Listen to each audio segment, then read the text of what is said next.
Na sziasztok, én Patrik vagyok, ez pedig itt a War Thunder, ami egy barátommal fogok játszani, Bandival. Ebben a videóban hát azt fogjuk bemutatni a halálokat, killeket, és hát további vicces jeleneteket. Próbáltuk élvezetesíteni a dolgot, hát mi így szoktunk játszani, hát ez nem tudom, nálunk így szokás, hogy így játszunk. Nem azt mondom, hogy profik vagyunk, mert közel sem vagyunk profik. Árkád? Ja. Akkor mehet. Csak Bandi, hogy nézek ki? Nagyon jól nézek ki, ugye? Aha. Ja, te vettél olyan Bokrot. Vigyázz, mert még egy puma. Itt van egy társ. Sőt, jaj! Az fájni fog, Bandi! Vigyázz! Jaj! Ne. Csak hát.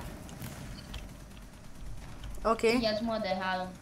Aha, láttam én is. Mondjuk az eléggé könnyű lesz kilőni.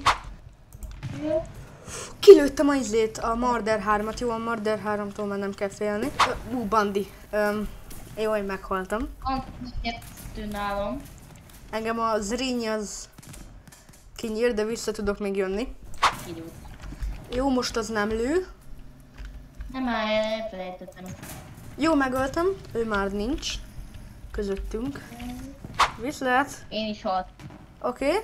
Találat. Így. Oda szépen meg. Mit lőtt? Mit nyírtam ki? Egy ellenséges pumát.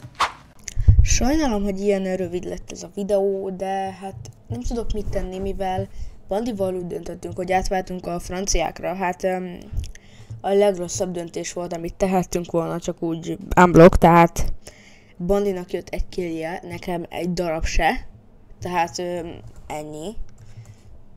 És aztán rájöttünk, hogy a franciák az nem jó, mert kb. Az összes francia tank úgy, hát szar, már elnézést, de mindegy, tehát igazából 36 perces lett volna a videó, nem 20, de így nem, szóval hát, ja, köszönöm, hogy itt voltatok, sziasztok!